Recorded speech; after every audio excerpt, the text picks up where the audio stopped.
चाहे जोधपुर की रैली हो, चाहे दूसरे मामले हो, हमेशा शेरगढ़ के अंदर मैं जाता आता था। आप इसी जगह मुझे लाते थे और एक ही बात आप कहते थे कि हम मंदिर बनाएंगे।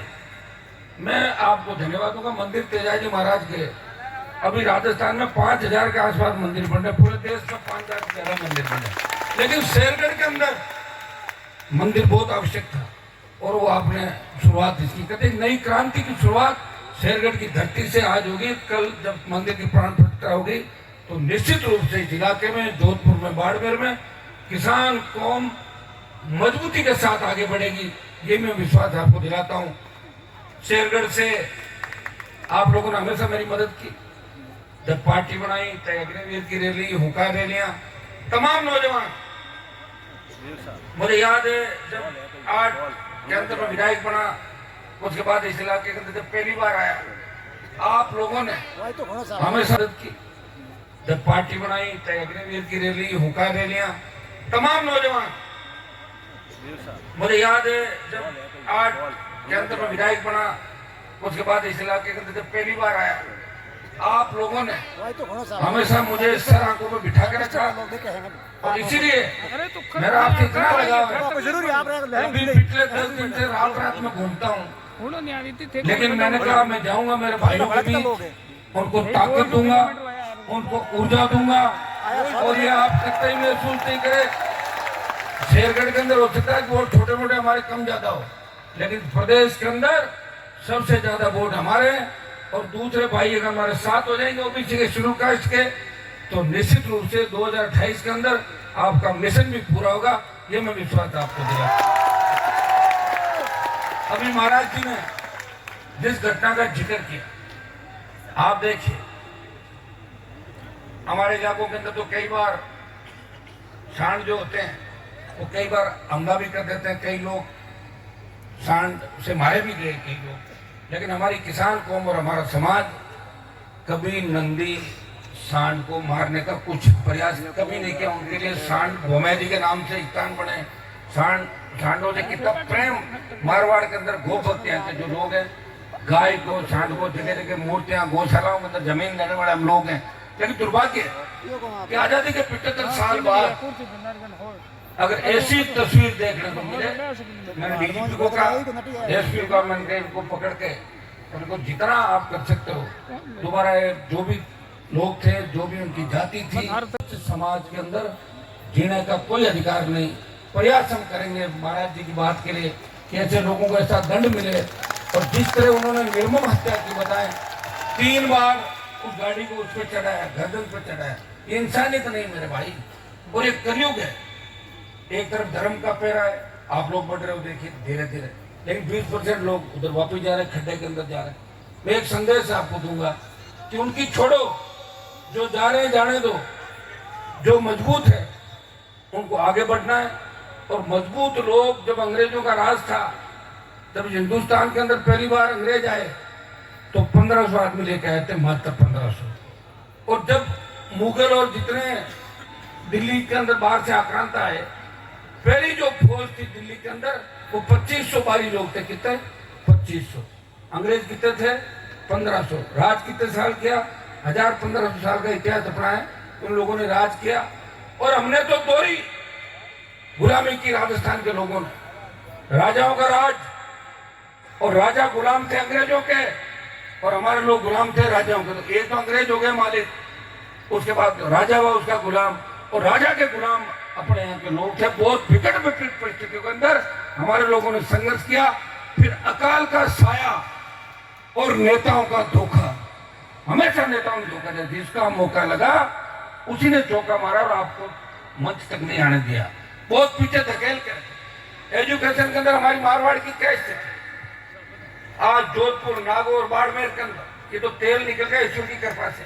कौन पूछता ना बाड़मेर को, बताओ मुझे। अब बाड़मेर सब जाना चाहते हैं क्योंकि वह तेल निकल गया। एजुकेशन के अंदर हमारे किसान के बच्चों ने, बेटियों ने, बहुत, उनको क्या पता सीएम का पावर क्या होता है, क्या डेकोरम होता है, जो दिन में बयान कुछ, दोपहर को कुछ और शाम को बयान कुछ। ये तो भाग्य, देखो मैं भाग्य में भरोसा भी नहीं करता था, लेकिन भजनलाल के बनने के बाद और अहमदाबाद के अंदर जो यात्री बच गए उस विमान दुर्घटना के, 2 व्यक्तियों को देख के मैं कह सकता हूँ कि इंसान का भाग्य भी होता है। अब मैं भी भाग्य पे भरोसा करने लगा। जब कई आदमियों को मैं कहता हूँ क्या आप सीएम बनोगे, वो कह साहब कैसे बनते, तो मैंने भजनलाल भी तो बना था, क्या सब मेरा भी नंबर आ सकता। भाइयों, आज तो राजस्थान के अंदर हालात हो गए, कहाँ राजस्थान के अंदर लोग बाहर से भेजते थे बच्चों को पढ़ने के लिए। जब मैं विश्वविद्यालय के अंदर राजनीति करता था, बाहर से यूपी, बिहार, हरियाणा, पंजाब एलएलबी करने के लिए यूनिवर्सिटी, स्कूल, कॉलेज के अंदर बाहर से बच्चे आते थे, विदेश से बच्चे आते थे।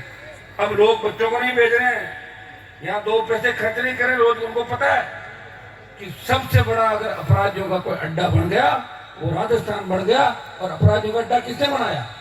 गहलोत वसुंधरा के गठबंधन है और फिर भजनलाल जैसे लोगों का अवतार ने लगातार यही लड़ाई लड़ रहे हैं। तो 2000 से 25 साल हो गए लड़ते लड़ते। आपने देखा होगा कि एसआई भर्ती का जो आंदोलन चला, 127 दिन आंदोलन चला, लोकसभा मामला उठा और पार्टी मीटिंग, लाखों लोग आप तादाद के अंदर आए थे। लेकिन भारतीय जनता पार्टी के नेताओं ने कहा कि हमारी सरकार आई तो हम ये करेंगे वो करेंगे, और उन्हीं थानेदारों को रखने के लिए तैयार हो गए।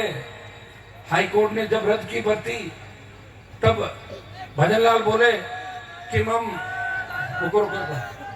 हम इसकी अपील नहीं करेंगे, हमने भर्ती रद्द कराई क्रेडिट लेने के लिए। और सुप्रीम कोर्ट में जैसे ही मामला गया तो भजनलाल सरकार बोली कि भर्ती रद्द गलत हुई है, सबको ट्रेनिंग कराओ। ऐसा दोगला रवैया देखा क्या सरकारों का आपने? एक दिन में कुछ बयान, दोपहर को कुछ, शाम को कुछ। मुझे धन्यवाद दो कि वो 600-700 लुटेरे थानेदार अगर राजस्थान में आके लग जाते, राजस्थान को बेच देते, उन लुटेरों से आपको बचाया। और समय नहीं होता आदमी के पास मेरे भाई, समय तो नहीं है। और मैं मेरा सारा समय आपके लिए छोड़ के जा रहा हूँ, सारा समय आपके लिए लगा रहता हूँ, रात दिन कैसे न कैसे करके मेरे भाइयों को मजबूत करूँ। पिछड़े, शोषित, दलित जो तबका है उसको मजबूत करूँ, उसको मुख्य धारा के अंदर लेके आऊँ।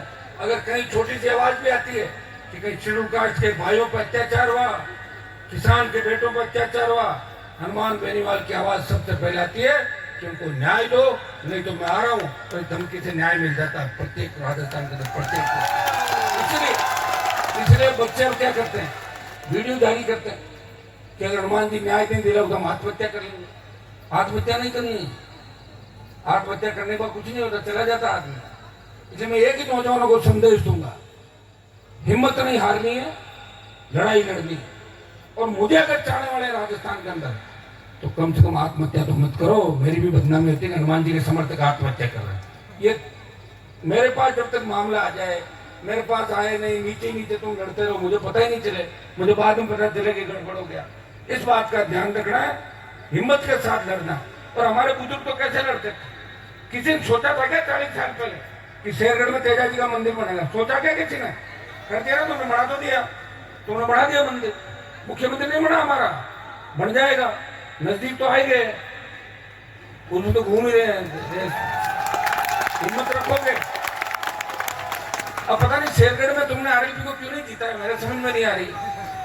उसमें भी गुट बना लिए लोगों, 5 आदमी इसको टिकट दिलाओ, देने के बाद तो जो बोतल का चिन्ह है वही अपना, उसमें लग जाते सारे सारे, डाल देते वोट। अगर 50,000 वोट आते पार्टी के और बढ़िया होता। 4,000 तो बढ़ाए तुमने से 18-23 में, 18 में आए थे कितने? 11-17 मतलब 30-40 साल में 60-70 तक पहुंचा दोगे ना। हर 5 साल में 2,000 इतना दूसरा ही जन्म लेगा मेरे भाई। अब देखिए, एक जो शेरगढ़ जैसी जो हॉट सीट है उसमें अगर मजबूती के साथ आप लोग लग जाते हैं, अगर शेड्यूल कास्ट पूरी यहाँ समझदार हो जाए, किसान यहाँ लग जाए, ओबीसी लग जाए, आ गई आपकी सीट, आई पड़ी सीट तो वोटों से आती है। और कई बार ऐसे समीकरण बन जाते हैं, आप नहीं सोचते वो भी हो जाता है। हुआ कि नहीं हुआ? अभी खींवसर के अंदर नहीं हुआ। हाँ, मैंने ये कहा कि मुझे वापस सरकार से लड़ना। 1 साल में 3 बार लड़ा, विधानसभा, लोकसभा, फिर विधानसभा। पूरी सरकार दिल्ली की स्टेट की, पूरी कांग्रेस बीजेपी के अंदर चली गई, लेकिन मेरी लड़ाई में कोई कमी नहीं थी। 95,000 तक वोट लेते गए, लड़ा। तो कई बार अपनों को जगाने के लिए लड़ना भी पड़ता है। मैं चाहता हूँ मेरी पत्नी को एमपी बना लेता, छोटे भाई को बना लेता और एमएलए रह जाता, मुझे कौन रोक रहा था। लेकिन मेरी लड़ाई उन लोगों से थी जो यहाँ लोगों को ठग रहे थे, वो तो घर बैठ गए सारे के सारे। अब तो मेरे यहाँ काम करने वाले, जो मेरे यहाँ काम करते थे, वही मेरे सामने लड़ रहे, तो उनको तो मैं क्या करूँ, अपना आप चढ़ जाएंगे समय के साथ। वो जो नेता जो सड़कों पे कहते थे हमारे घर आना, उसके बाद स्विच ऑफ और घर पे चले गए, जूते बाहर उतारो, सोफे पे तुमने मेरी घास खराब कर दी। सोफे कैसे बैठे, उनकी बेटे की बहू कहती थी, पोतियां कहती थी सोफे पे कैसे बैठे, दादाजी का सोफा खराब कर दिया, और तुम हमारे बेइज्जती करा के आते थे। मैं कहता हूँ सोफे बैठो और सोफे पे बीड़ी नहीं पी के यूं करते हैं, मसलते सोफे ताकत मजबूती थी। कहाँ धरने होते थे, कहाँ रैलियां थी, हेड कांस्टेबल ज्ञापन लेना आता था, पुलिस की गाड़ी आती, गाँव भाग जाता था पूरा पूरा। 20 साल के अंदर आपको ताकत दी।